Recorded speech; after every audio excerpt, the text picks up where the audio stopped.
నమస్తే.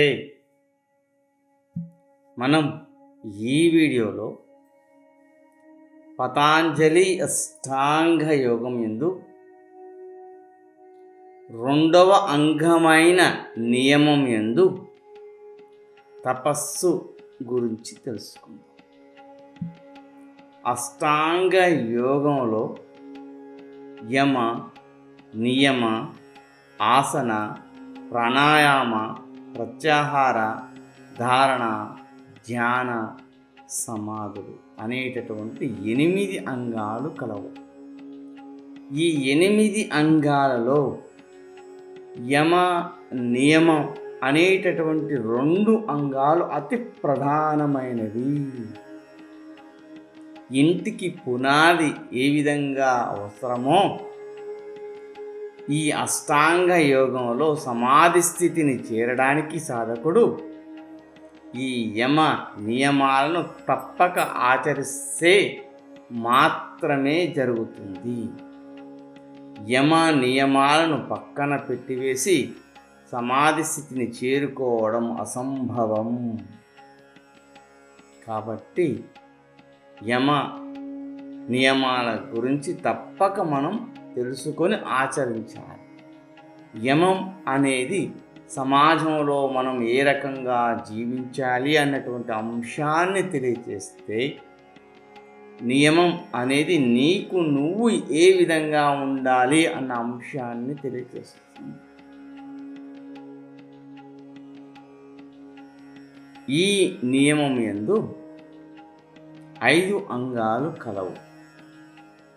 5 అంగాలలో మొదటి అంగం శౌచం, రెండవ అంగం సంతోషం, మూడవ అంగం తపస్సు, నాలుగవ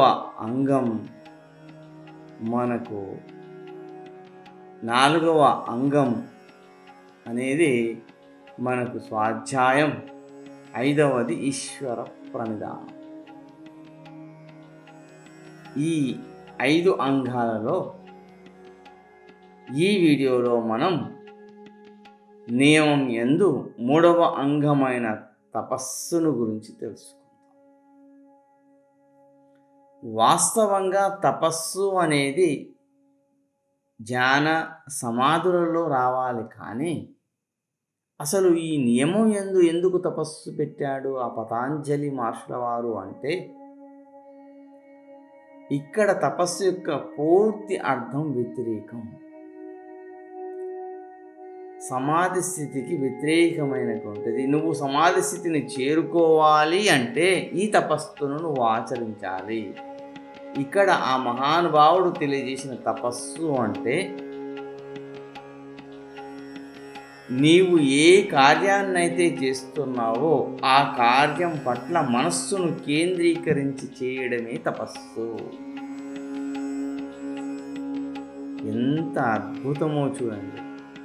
ఈ చిన్న పనిని చేయడం మూలంగా నీకు వాస్తవమైన సమాధి స్థితి లభ్యం అవుతుంది అని నియమం యందే తపస్సును ఉంచాడు ఆ పతాంజలి మహర్షుల వారు. తపస్సు అంటే నీకు నువ్వు మార్చుకోవడం. నీవు ఏ పనినైతే చేస్తున్నావో ఆ పని పట్ల మనస్సును కేంద్రీకరించి చేయడమే తపస్సు. ఉదాహరణకు, మనం భోజనం చేస్తున్నప్పుడు భోజనం పట్ల మాత్రమే మన మనస్సును కేంద్రీకరించి చేయవలసి ఉంటుంది. అలా కాకుండా భోజనం చేస్తూ టీవీ చూస్తూనో, భోజనం చేస్తూ మాట్లాడుతూనో ఉంటే మనకు రకరకాల అజీర్ణమైనటువంటి సమస్యలు వస్తాయి. అంటే జీర్ణాశయం మొత్తం నాశనమైపోతుంది. అదేవిధంగా మనం మలమూత్ర విసర్జన చేస్తున్నప్పుడు దాని పట్ల మాత్రమే మనస్సును కేంద్రీకరించాలి. మూత్ర విసర్జన చేస్తూ మనం మాట్లాడుతూ వేరే ఇతర రకమైనటువంటి వ్యాపకాలలో పడి ఉంటే మాత్రం కిడ్నీ సమస్యలు వచ్చి తీరుతాయి. అదేవిధంగా గాబరాగా భోజనాన్ని చేసి వెంటనే ఏదో పనుల మీద హడావిడిగా పరిగెట్టుతూ ఉండడం మూలంగా గుండె సమస్యలు వచ్చే అవకాశం ఉంది. అంటే నువ్వు ఏ పనినైతే చేస్తున్నావో ఆ పని పట్ల మనస్సును కేంద్రీకరించకుండా నీ జీవితాన్ని సాగిస్తున్నావు. అంటే నువ్వు తపస్సును ఆచరించడం లేదు. తపస్సును ఆచరించకపోవడం కారణం చేత నీకు ఎట్టి పరిస్థితుల్లో సమాధి స్థితి అనేది లభించదు. ఈ వాస్తవాన్ని గుర్తుంచుకోండి. అందుకే మహానుభావుడైనటువంటి పతాంజలి మహర్షి కేవలం నియమం యందు తపస్సును ఉంచి మనిషిని సమాధి స్థితి వైపు తీసుకువెళ్ళడానికి తన ప్రయత్నాన్ని తాను సాగిస్తూ ఉన్నాడు. మన ప్రయత్నాన్ని మనం ఆ మహానుభావుడు తెలియజేసినట్లుగా సాగిస్తూ వెళ్ళడం మూలంగా మనం ముక్తికి దగ్గరైపోతాం. చూడండి, మనం ముక్తికి దగ్గర కాకుండా కూడా మన జీవితాన్ని మనం బాగు చేసుకున్న వాళ్ళం.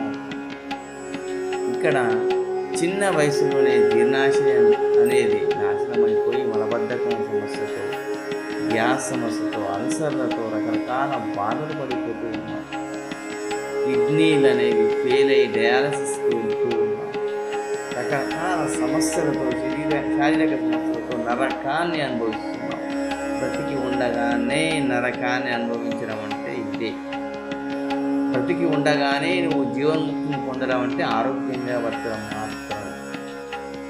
మరణం తర్వాత కూడా నీకు ముక్తి లభిస్తుంది. ఎందుచేతనంటే జీవించి ఉండగా నీవు జీవన్ముక్తిని పొందుతావు, మరణించిన తర్వాత కూడా నీకు ముక్తి అనేది లభిస్తుంది. ఈ వాస్తవాన్ని గమనించండి. ఒక విషయాన్ని గమనించండి. తపస్సు అనేది మన మనస్సును కేంద్రీకరించడం, మనం చేసే పని పట్ల మనం మనస్సును కేంద్రీకరించడం. ఒక పిల్లి ఎలుకను పట్టుకోవడం కోసం తన చెవులను రెక్కించి మనస్సును మొత్తం కేంద్రీకరించి ఆ ఎలుక కన్నం పైన మాత్రమే ఉంచి ఎలుక కన్నంలోంచి బయటపడిన వెంటనే ఎలుకను పట్టేసుకున్నట్లుగా, అంటే అది మనస్సును కేంద్రీకరించడం మూలంగా మాత్రమే తన పనిలో తన విజయాన్ని సాధించింది. అంతేకాకుండా ఒక పేడ పురుగు భ్రమరం కేసి చూస్తూ ఆ భ్రమరనాదాన్ని వింటూ చివరికి ఆ భ్రమరం వల్లే మారిపోయి తను కూడా భ్రమరనాదాన్ని చేస్తుంది. ఒక పేడ పురుగు మనస్సును కేంద్రీకరించడం మూలంగా భ్రమరనాదాన్ని చేసేటటువంటి శక్తిని పొందింది. ఒక పిల్లి ఎలుకను పట్టగలిగేంత శక్తిని కేవలం అది మనస్సును కేంద్రీకరించడం మూలంగా మాత్రమే సాధ్యమైంది. నీవు కూడా నీ మనస్సును కేంద్రీకరించడం మూలంగా దేనినైనా సాధించవచ్చు. ఇప్పుడు ఈ నియమం యందే తపస్సును ఆచరించడం మూలంగా సమాధి స్థితి నీకు సులువుగా జరుగుతుందని ఆ మహానుభావుడు మనకు తెలియజేశాడు. కాబట్టి ఈ తపస్సును మనం నిత్య జీవితంలో ప్రతి నిత్యం ఆచరిస్తూ మన జీవితాన్ని ధన్యం చేసుకుందాం. ఒక వాస్తవాన్ని గమనించండి. మనం ఉన్న స్థితి నుంచి ఉన్నత స్థితి వైపు మన ప్రయాణాన్ని సాగించాలి. మనిషి నుంచి మహోన్నతుడిగా నువ్వు మారాలి అంటే ఆ మహానుభావుడు తెలియజేసిన ఈ అష్టాంగాలను ఆచరిస్తూ ఉండడం మూలంగా నీ జీవితం ధన్యమైపోతుంది. నువ్వు జీవించి ఉండగా ఆరోగ్యంగా, ఆనందంగా, హాయిగా, సంతోషంగా జీవిస్తూ ఉంటావు. నీ జీవితంలో ఎటువంటి ఆటంకాలు రాకుండా ఆనందంగా సాగిపోతావు. ఈ అష్టాంగ యోగాన్ని మనం ఆచరిద్దాం. భారతీయ సనాతన సాంప్రదాయం యొక్క గొప్పతనాన్ని మనం ప్రపంచానికి చాటాలి. ఆ మహర్షులు ఎంతో మహోన్నతమైనటువంటి వ్యక్తిత్వాన్ని కలిగి ఉండి ప్రతి వ్యక్తి ఇటువంటి వ్యక్తిత్వాన్ని కలిగి ఉండడం ద్వారా తన జీవితాన్ని ధన్యం చేసుకోవచ్చని చెప్తున్నారు. కాబట్టి ఆ మహానుభావులకు మనం రుణాన్ని తీర్చుకోవాలంటే ఆ మహానుభావులు చెప్పినట్టుగా మనం ఆచరించాలి. ఈ అష్టాంగ యోగాన్ని ఆచరించడం మూలంగా మనం ఆ పతాంజలి మహర్షి రుణాన్ని తీర్చుకున్న వాళ్ళం.